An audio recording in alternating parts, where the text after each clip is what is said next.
Good morning. Please introduce yourself. Good morning, I'm Katria. I completed my B in Civil Engineering with distinction from Anna University. Alongside my studies, I actively participated in tennis and NCC and received recognition for my contributions in district and state level. And I have a strong background in civil engineering with experience in designing and overseeing construction projects. Can you tell me about your experience in civil engineering? I have worked on various construction projects, including residential and commercial buildings, where I was involved in designing and implementing structural elements to ensure their stability and safety. What software do you use for structural analysis and design? I am proficient in using industry-standard software like AutoCAD and STAAD, Pro for structural analysis and design. How do you ensure compliance with building codes and regulations? I carefully review and interpret local building codes and regulations to ensure that all construction projects I work on meet the required standards and guidelines. Can you give an example of a challenging project you worked on and how you overcame the difficulties? I once worked on a project where the soil conditions were poor, requiring additional foundation design measures. I collaborated with geotechnical experts to conduct thorough soil testing and implemented suitable foundation solutions to ensure the stability of the structure. How do you manage time and prioritize tasks on a construction site? I believe in meticulous planning and creating a detailed project schedule to allocate resources efficiently, set realistic deadlines, and prioritize tasks accordingly, ensuring timely completion of the project. What steps do you take to ensure safety on construction sites? Safety is a top priority for me.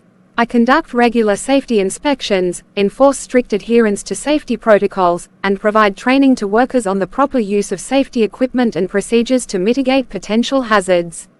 How do you handle conflicts or disagreements with colleagues or team members?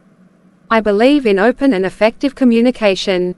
When conflicts arise, I listen to the perspectives of others, encourage constructive dialogue, and work towards finding mutually beneficial solutions to maintain a positive and productive work environment. Can you explain your approach to cost management in construction projects?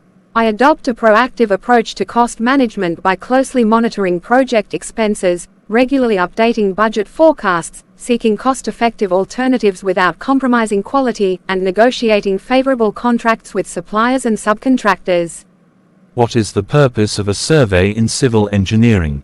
A survey in civil engineering involves collecting data and measurements of a site or area to create accurate maps, determine property boundaries, assess topography, and gather information for designing and constructing projects.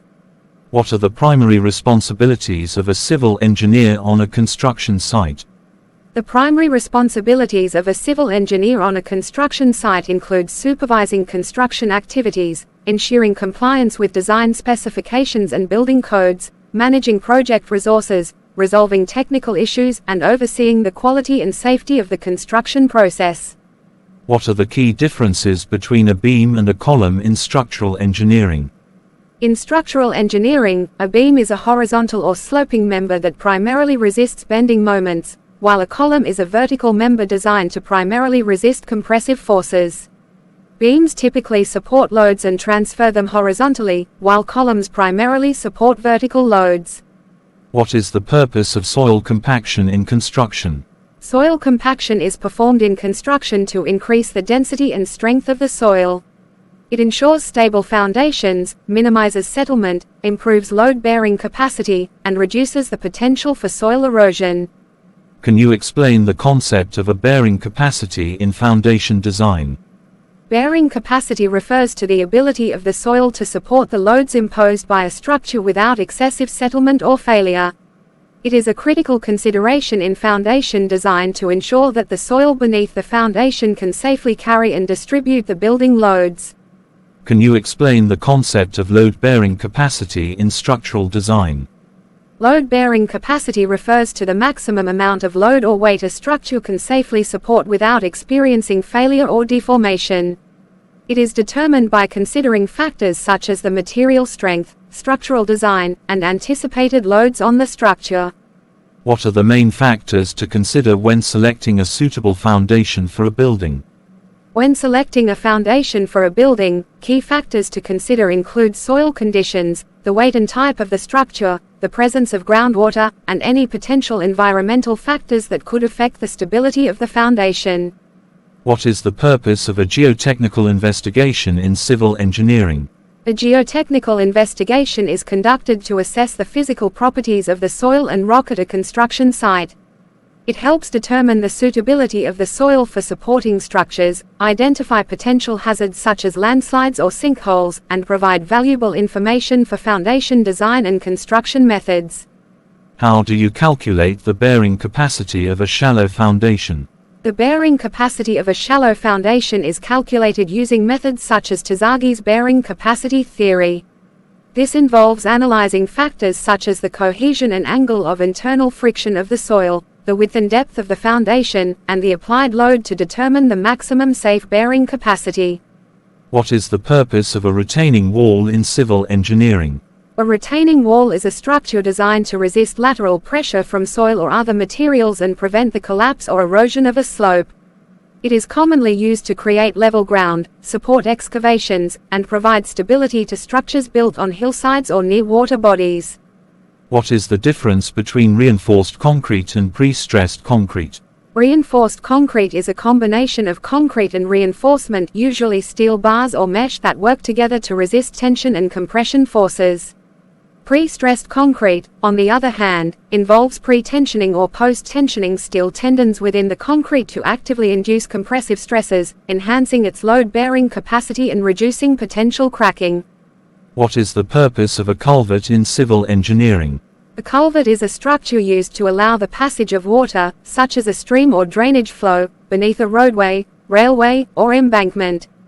Its purpose is to facilitate the flow of water, prevent flooding, and provide a safe transportation route. What are the different types of bridges commonly used in civil engineering? Common types of bridges include beam bridges, arch bridges, suspension bridges, and cable-stayed bridges. Each type has its unique structural characteristics and is suitable for different spans, loads, and site conditions. What is the purpose of a compaction test in soil engineering? The compaction test is conducted to measure the density and moisture content of soil. It helps determine the maximum dry density and optimum moisture content, which are essential for achieving proper soil compaction during construction and ensuring the stability and load-bearing capacity of the compacted soil. Explain the concept of a slope stability analysis. Slope stability analysis is performed to assess the stability of slopes, such as those found in embankments, hillsides, or excavations. It involves evaluating factors such as soil properties, slope geometry, groundwater conditions, and external loads to determine if the slope is susceptible to failure, and if so, to identify measures to mitigate the risks. Thank you for your concise answers. We'll be in touch soon. Thank you. I look forward to hearing from you.